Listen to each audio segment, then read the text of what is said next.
In defending his decision to pull American troops from Syria, President Trump took a shot at his predecessors yesterday, telling U.S. troops in Iraq that the United States will no longer be the sucker of the world. Today, the New York Times notes that in making that decision so abruptly last week, quote, President Trump managed to unite the left and right against a plan to extract the United States from two long, costly, and increasingly futile conflicts in Syria and Afghanistan. Moreover, the president now appears more determined to deliver on his promise of an America First foreign policy, even if it means rejecting the expert advice of his generals. Ever since his campaign, Trump has advocated for a diminished role abroad, saying the U.S. should get more out of its commitments overseas. Our failed establishment has brought us nothing but poverty at home and disaster overseas. That's what we have, disaster. The wars we never win. We go in, we spend $3 trillion, we lose thousands and thousands of lives, and then, Matt, what happens is we get nothing. You know, it used to be to the victor belong the spoils. I didn't want to go there in the first place, but now we take the oil. We should have kept the oil. What you're saying is Assad can stay in power. That's not your interest. No, your what interest I'm saying is we have bigger problems. What's your interest? Let Syria and ISIS fight. Why do we care? So now you have, what are we going to start, World War III over Syria? The United States cannot afford to be the policeman of the world anymore, folks. From now on, it's going to be America First. I'm joined now by Indira Lakshmanan, columnist with the Boston Globe, and Democratic Congressman David Cicilline of Rhode Island. He sits on the House Foreign Affairs Committee. Congressman, I'll start with you. Just listening to those lines there, those speeches from Donald Trump pressing that idea of the United States not being the policeman of the world. He says, comparing it to that New York Times article we're reading from, where you talk about policy makers, military experts, a lot of national security experts, both parties kind of being united against this. I guess let me ask you a question this way. What would you say to somebody, a voter out there, an American citizen out there, who maybe likes what he hears, what she hears when Donald Trump talks the way we just played there and says, you know what, I've been burned by the experts. I was burned by them on Iraq. I was burned by them on Afghanistan. Our country was burned by them. Maybe we're listening to them too much. Well, I think, look, the national security establishment, I think, always has an inclination to suggest military action. I think that's sort of part of their DNA. What we need is a president who can listen to that and account for that in making decisions.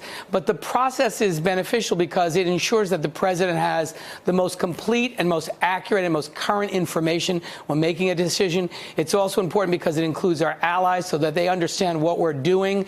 And as Jim Mattis said in his letter to the president resigning, America's strength in part is because of our strong alliances and partnerships around the world, because America can be trusted.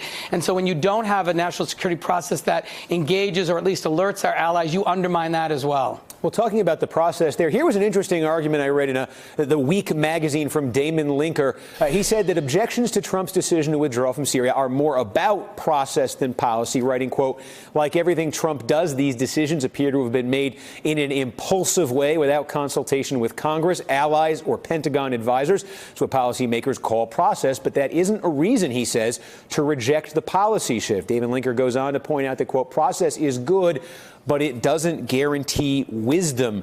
Indira Lakshmanan, I just thought this was an interesting piece, and I'm curious your reaction to it, because essentially what he's arguing is the process as it commonly plays out. He seems to be arguing sort of inevitably leads presidents to defer to military voices, to defer to longer military commitments, and maybe by being ignorant of traditional processes, Trump gets the country out of something that maybe the country wants to be out of. Well, Steve, I would argue it this way, that process is necessary but not sufficient.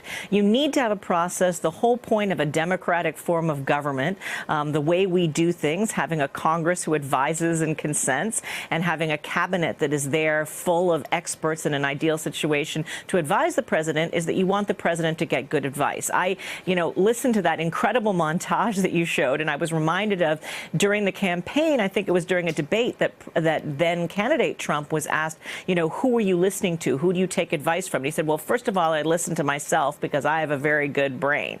So the whole problem with that is once you get to the White House, great. It is your job to then listen to all the expert advice around you, but that's not enough. Sure, expert advice can lead you in the wrong direction. I mean, I think we could have an entire show just talking about the pros and cons of being in Syria, but I'm not sure that the president has thought through the fact that the UN just said a couple of months ago that there are 20 to 30 ISIS fighters still in Syria and Iraq. The whole point of the policy of having troops over there and in Iraq and in Afghanistan, for that matter, was to fight terrorists over there so that we wouldn't have to fight them back here at home. So I think he's done this kind of hastily. And what really stays with me from listening to what he said out there in Iraq is he used the term suckers. He has this obsession with whether we're being duped or conned or something like that. And then he also says, you know, what really matters to him is everybody needs to pay for it. He's incredibly transactional in his policies and above all in his foreign policy.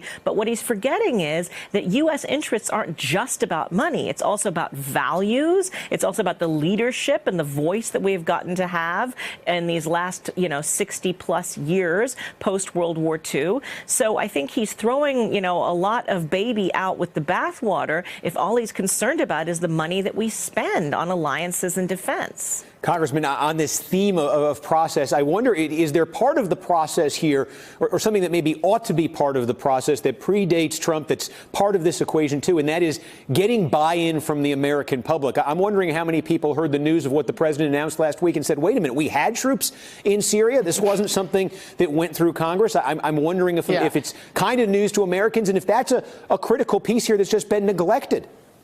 No, absolutely. I have been part of a group of members of Congress who've been pressing hard, demanding that the president seek authorization from Congress before engaging in military action in Syria. That would give the president the responsibility of communicating to Congress and to the American people what is our objective in Syria, what is necessary to achieve that objective, and then to persuade Congress that it was a worthwhile investment of American treasure and American lives. The president doesn't have a strategy in Syria, so pulling out may seem like a great idea in the absence of a coherent, thoughtful strategy with a set of objectives and a really articulation of how you're going to achieve those objectives. So I think, this has been something we have been clamoring for, insisting on, and the president hasn't requested it, and hasn't articulated to the Congress or to the American people exactly what we're doing in Syria and what's the end plan. What do you think the end plan should be? And what would you tell somebody out there saying, oh, okay, if Trump is wrong about this, if this is the wrong time, how much longer? Because he said, one of the things he said yesterday was they asked me for 6 months. I said, okay. They asked me for 6 months. I said, okay. What would you tell the sort of skeptical person out there? I think we don't want American troops to be there one day longer than is absolutely necessary to protect the national security interests of our own country. So I think, again, it's incumbent on the president to articulate what's the plan, what's the purpose of our engagement there, what does he need to achieve that mission, and then to persuade members of Congress to devote the resources necessary to do that. That's why Congress has the authority to authorize the use of military force, not the president alone. Our founders put that in the Constitution as we are the only body that can declare war. We've been pressing for that for precisely this reason, to force the president to develop and then articulate exactly what the purpose is there. If he can't do that, then we wouldn't vote for it. But that's the role Congress should be playing. That's the role that many of the Democrats have been demanding, and I expect that when we take the majority, you will see Congress, in fact, require that of the administration. Yeah, Indira, you were citing some statistics there a minute ago about why you say there is a need for a continued involvement there. What would you say? I asked the same question to you in terms of how much longer.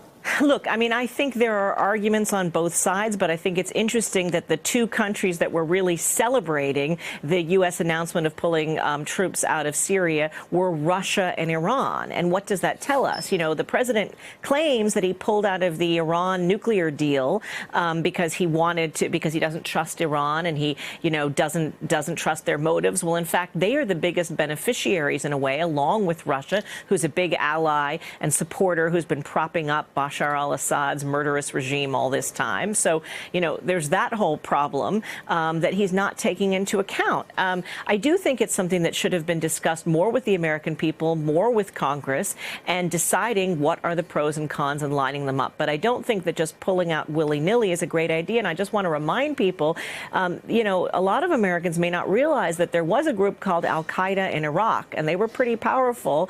And when they were finally diminished in 2011, 2011, when the Obama administration completed the pullout from Iraq that the Bush administration had started, at that point they reformed themselves as ISIS, what we now know. So we do know that we pull out. Problems are also created in that respect as well. Hey there, I'm Chris Hayes from MSNBC. Thanks for watching MSNBC on YouTube. If you want to keep up to date with the videos we're putting out, you can click subscribe just below me or click over on this list to see lots of other great videos.